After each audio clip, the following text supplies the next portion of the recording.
Eu estou folheando aqui o livro A Cura do Ressentimento e é surpreendente que no final o Padre Léo coloca várias histórias e piadas. Eu não sou um bom contador de piadas, não. Mas quando eu estou lendo a piada aqui, eu estou rindo. Então significa que ao ler a piada você também vai rir. Eu vou ler duas para você aqui. Primeiro diz assim: a moça entrou numa livraria e foi procurar um livro na seção de autoajuda.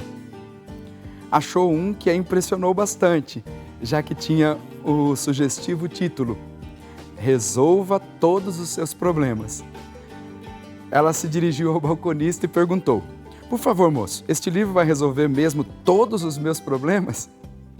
Ele respondeu: eu não diria que resolva todos, digamos que ele resolva a metade dos problemas.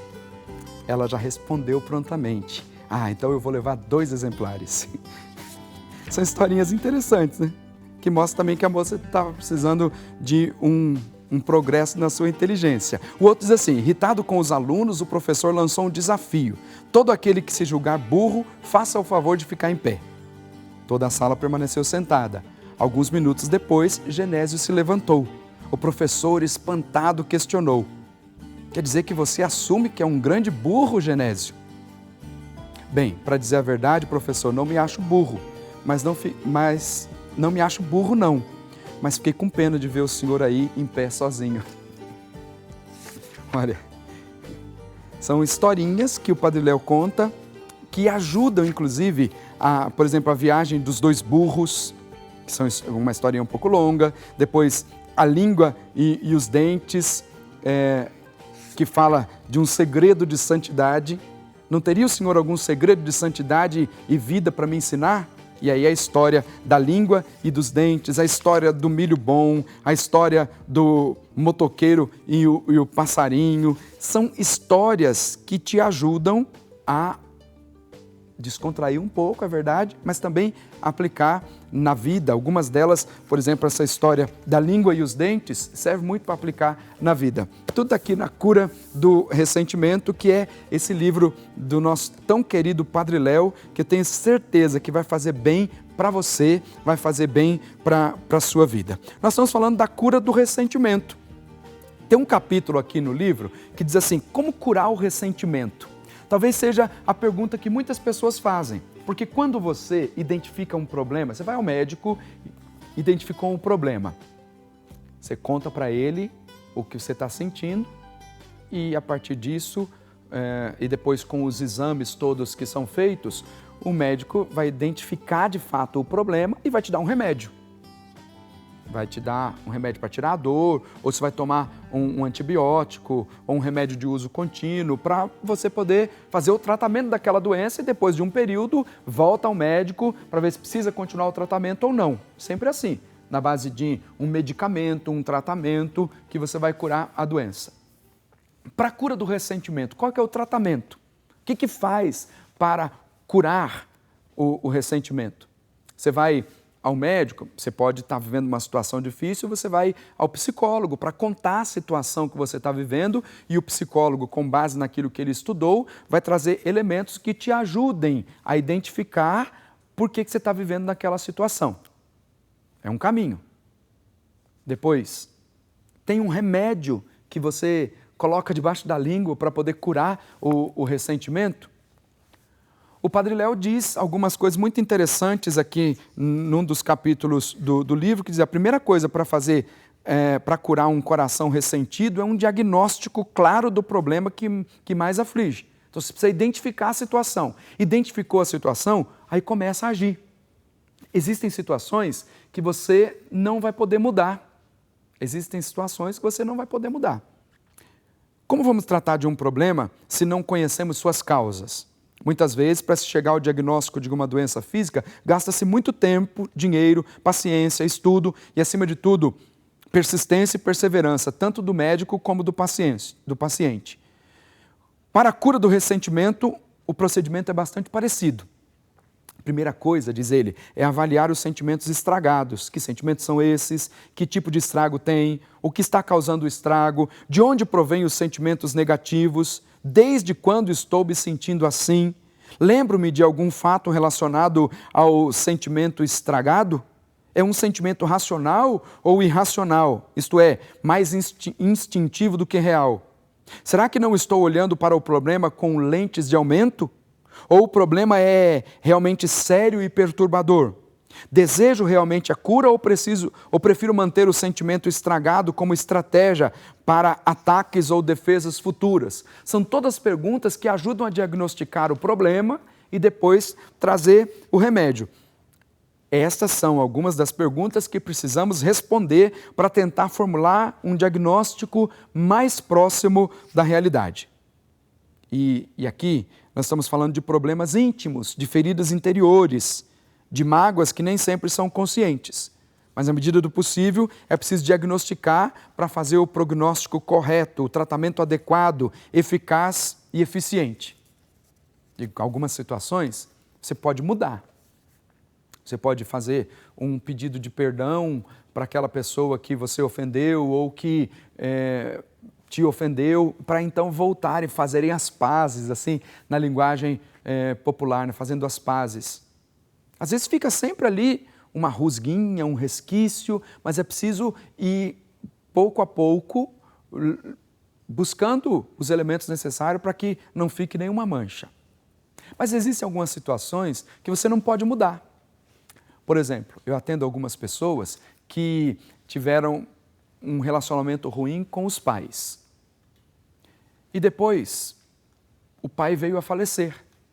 E aí vem para dizer assim, olha, estou vivendo uma situação difícil porque não perdoei o meu pai, como é que eu faço, como é que eu vou conviver com isso? E aquilo fica como que uma espada transpassando o coração e a pessoa vai se culpando e não consegue viver bem. Nem consigo mesma e nem com Deus. Qual é o processo fundamental para que a pessoa passe por isso e continue a viver bem?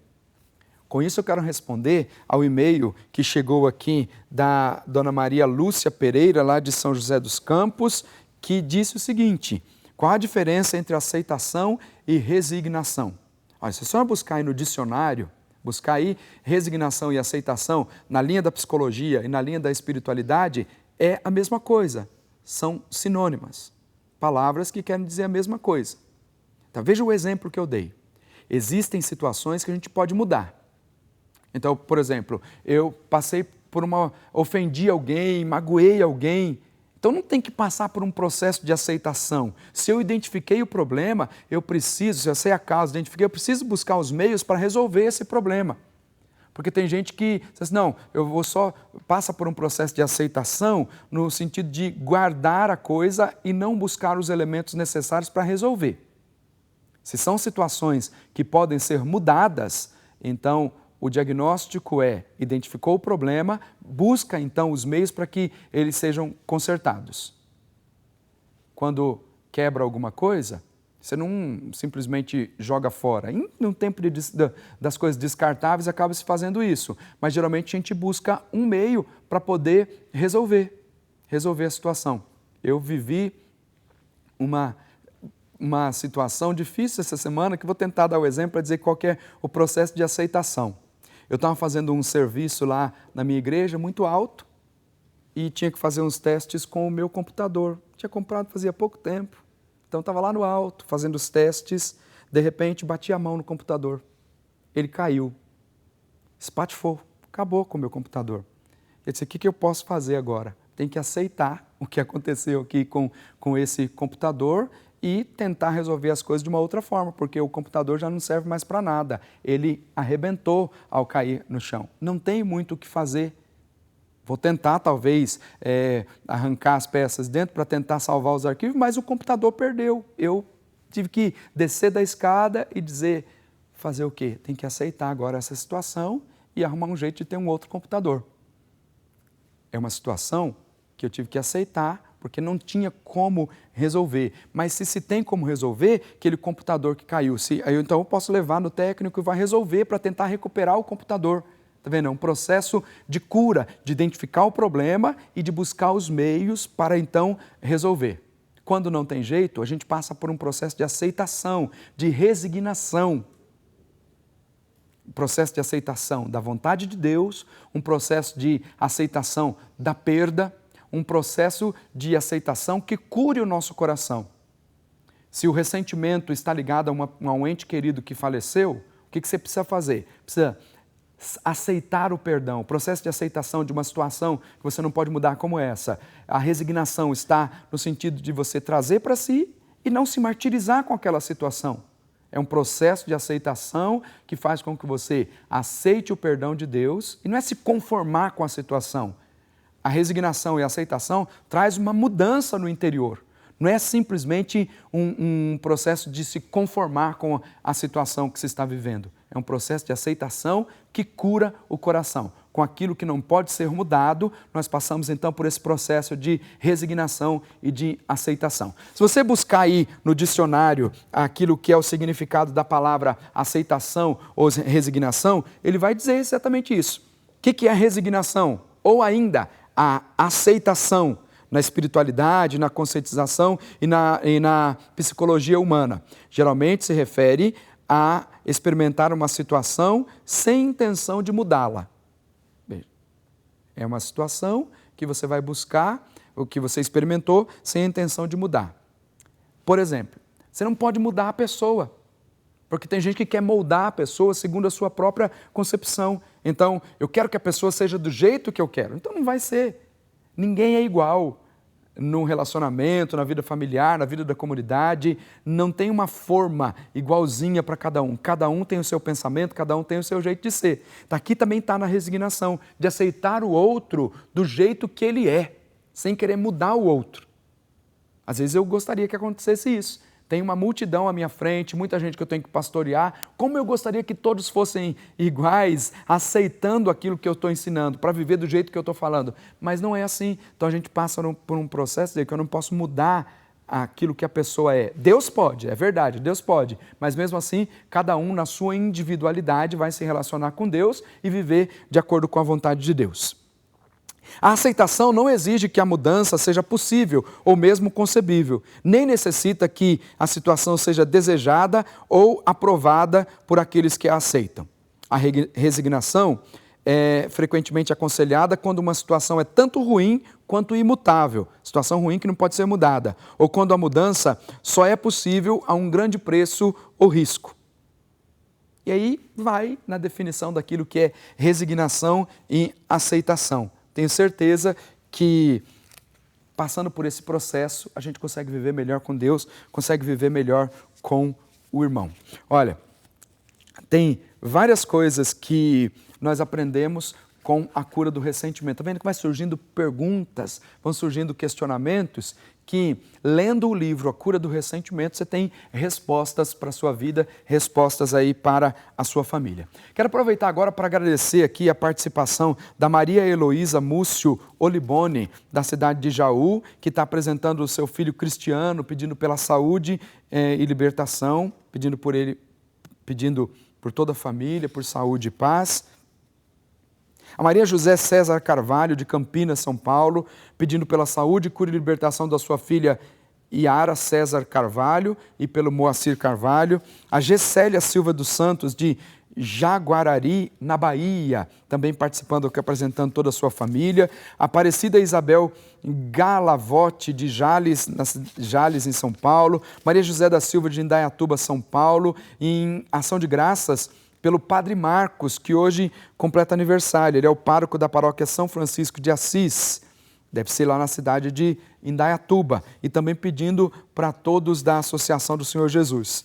A participação aqui do Carlos Melo Mota, de Santa Maria do Pará, no Pará, pedindo por ele, por seus afilhados e dizendo que assiste todos os dias o programa Você Pode Ser Feliz. Edmar Carneiro Barbosa, de Olinda, no Pernambuco. Peço oração, Edmar, pede oração por ela, pela saúde, pela sua filha Karine Carla, pela libertação dos vícios do álcool e por toda a família. Todos esses pedidos eu vou apresentar aqui diante da Sagrada Família. Tem outros tantos aqui que eu li e vou continuar lendo, mais que está chegando aqui a sua participação pelo nosso telefone 1938719620. A sua participação é muito importante, porque nós vamos apresentando a sua vida, apresentando a sua história e pedindo a Deus que cure o seu coração, que transforme inteiramente a sua vida. Daqui a pouquinho nós vamos rezar junto com a irmã Luísa, pedindo uma bênção especial para você, a cura do ressentimento, a cura do coração. A irmã Luísa tem sempre essa característica de nos ajudar na cura interior. Tenho certeza que você vai ser abençoado aí através dessa oração. Você acompanhou a missa do domingo aí na sua paróquia? Lembra que eu estou aqui até lembrando do Ano da Misericórdia. O logo do Ano da Misericórdia apresenta Jesus misericordioso com um homem nos ombros, e que é a figura do bom samaritano, que cuidou daquele que tinha caído nas mãos dos assaltantes e que deu o que tinha, e depois eu vou voltar, vou pagar mais ainda para que esse homem seja cuidado.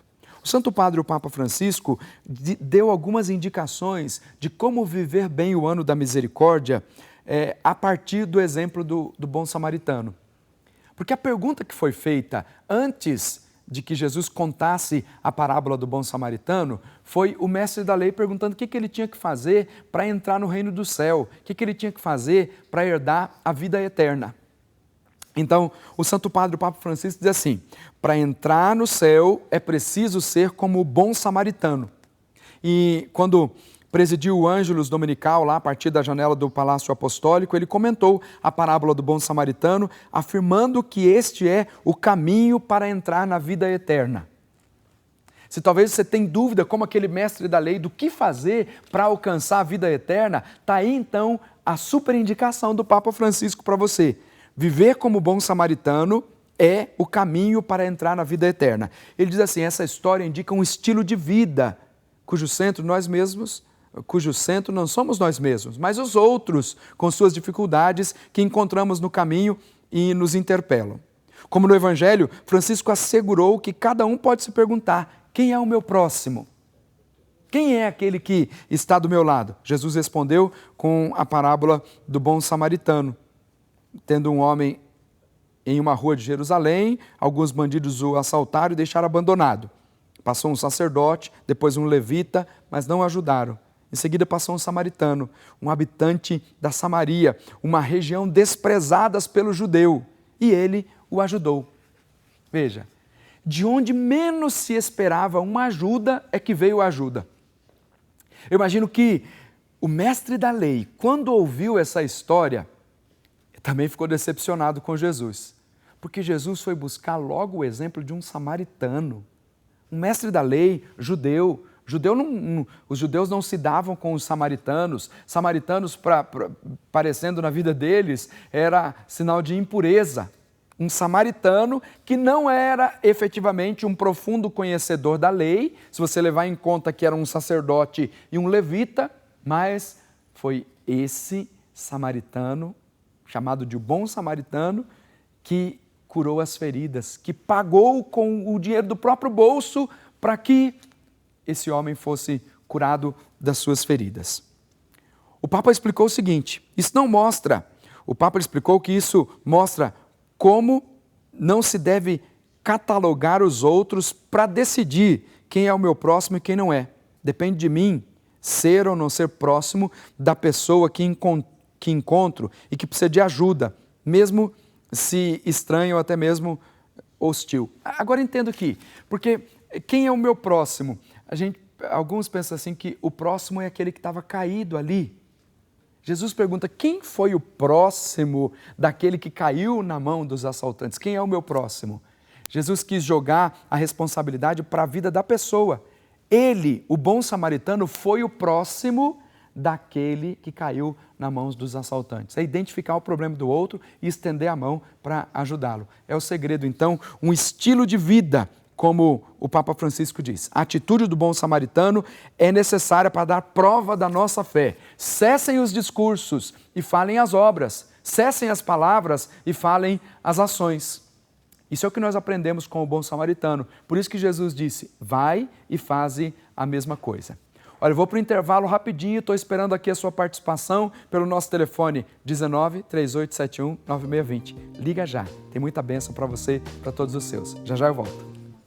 Querida Mãe Nossa Senhora Aparecida, abençoai a todos. E te pedimos, Mãe com Jesus, pela cura dos relacionamentos. Quantos de nós, quantas pessoas não conseguem se relacionar com as outras pessoas? Quantas brigas, quantas discussões, quantas inimizades. Senhor Jesus, por intermédio de Maria, tua mãe e nossa mãe, liberta essas pessoas para que elas possam se relacionar, se perdoar, tendo amizade uns com os outros, perdoando-se e aceitando-se mutuamente. Querida Mãe, interceda por todos nós e por todas as pessoas que têm grande dificuldade em se relacionar. Por isso te pedimos, Maria, interceda por eles. Ave Maria, cheia de graça, o Senhor é convosco. Bendita sois vós entre as mulheres, e bendito é o fruto do vosso ventre, Jesus. Santa Maria, Mãe de Deus, rogai por nós, pecadores, agora e na hora de nossa morte. Amém.